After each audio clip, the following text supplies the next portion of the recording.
विठ्ठलवाडीच्या मातीतील संघर्षशील पर्व.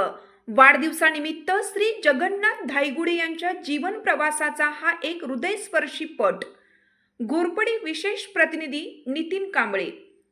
सह्याद्रीच्या कुशीत आणि डोंगर रांगांच्या पायथ्याशी वसलेले विठ्ठलवाडी घोरपडी हे छोटंसं खेडगाव, जिथे निसर्गाचा मुक्त संचार आहे.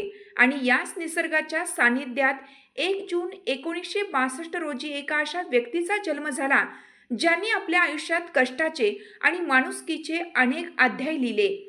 वडील श्री म्हाकू आणि माता अनुसया यांच्या संस्कारात वाढलेल्या जगन्नाथ म्हाकू धायगुडे यांचा प्रवास म्हणजे एका धगधगत्या संघर्षाची आणि अढळ संयमाची एक प्रेरणादायी गाथा आहे. वडील मुंबईच्या बीपीटी गोदीत आपल्या घामाच्या धारांनी संसाराचा गाडा ओढत होते. त्यांचाच वारसा पुढे चालवत 1982 मध्ये जगन्नाथजींनी बीपीटी सेवा स्वीकारली आणि 1 डिसेंबर 2013 रोजी अत्यंत सन्मानाने आपली कारकीर्द पूर्ण केली. जगन्नाथजींचे व्यक्तिमत्व हे एखाद्या डोंगरासारखे ठाम आणि खळखळत्या ओढ्यासारखे पारदर्शक आहे. त्यांचा मनमिळावू स्वभाव आणि सर्वांना आपलेसे करणारी वृत्ती यामुळे विठ्ठलवाडीच्या मातीत त्यांना आदराचे स्थान आहे. केवळ माणसेच नव्हे तर पशुपक्षी, चिमणी पाखरे आणि गोठ्यातील गायीगुरांवर त्यांचे असलेले अलोट प्रेम हे त्यांच्या स्वभावातील कोमलतेचे प्रतीक आहे.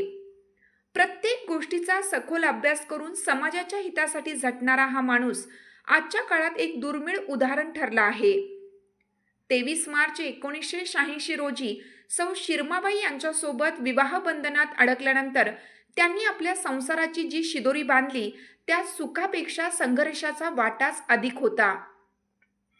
आयुष्याच्या वाटेवर चालताना नियतीने त्यांच्या समोर अशी काही आव्हाने उभी केली, ज्याची जखम आजही त्यांच्या मनात ताजी आहे. आपल्या 2 मुलांच्या अकाली निधनाने त्यांच्या आयुष्यात निर्माण झालेली पोकळी ही सर्वात मोठी शोकांतिका आहे. पितृत्वाच्या भावना दुभंगल्या असतानाही त्यांनी ज्या धीरोदात्तपणे दुःखाचा डोंगर पेलला ते पाहून आबाळही पाणावेल. नियतीचे हे क्रूर वास्तव्य पचवूनही त्यांनी माणुसकीचा धागा सोडला नाही. आज त्यांच्या घरी असलेल्या 2 सुना आणि 3 नातवंडांच्या रूपाने त्यांना आयुष्याचा एक नवा आधार गवसला आहे. या चिमुकल्यांच्या हास्यात त्यांना आपल्या मुलांचे बालपण दिसते आणि याच विश्वासावर ते आज आपल्या जीवनाचा प्रवास पुढे नेत आहेत. विठ्ठलवाडीच्या डोंगराच्या पायथ्याशी राहूनही ज्यांचे विचार शिखराएवढे उत्तुंग आहेत, अशा जगन्नाथजींचा वाढदिवस हा केवळ एक सोहळा नसून तो संयम आणि जिद्दीचा विजय उत्सव आहे. समाजासाठी सदैव तत्पर असणारा, प्रत्येक सुखदुःखात सोबत असणारा आणि संकटाच्या वादळातही हसतमुख राहणारा हा कर्तव्यदक्ष माणूस म्हणजे खऱ्या अर्थाने माणुसकीचे चालते बोलते विद्यापीठ आहे. आज 1 जून रोजी त्यांच्या वाढदिवसानिमित्त नियतीशी झुंज देऊनही ज्यांनी आपले मन आणि माणुसकी जपली त्या जगन्नाथजींना कोटी कोटी शुभेच्छा.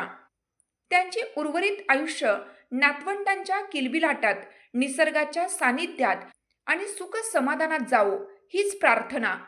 साधेपणाचे लेणे लिहून आयुष्य जगणाऱ्या या लढवय्या व्यक्तीचे कार्य येणाऱ्या पिढ्यांसाठी सदैव मार्गदर्शक राहील. लेखन उपसंपादक नितीन कांबळे. चालू घडामोडींचे अपडेट्स जाणून घेण्यासाठी आपल्या LV न्यूज चॅनलला सबस्क्राईब जरूर करा, लाईक करा, शेअर करा व कमेंट देखील करा. बेल आयकॉनवर प्रेस करा व नोटिफिकेशन्स मिळवा. पाहत रहा फक्त LV न्यूज. मुख्य संपादक विलास उत्तम लोखंडे.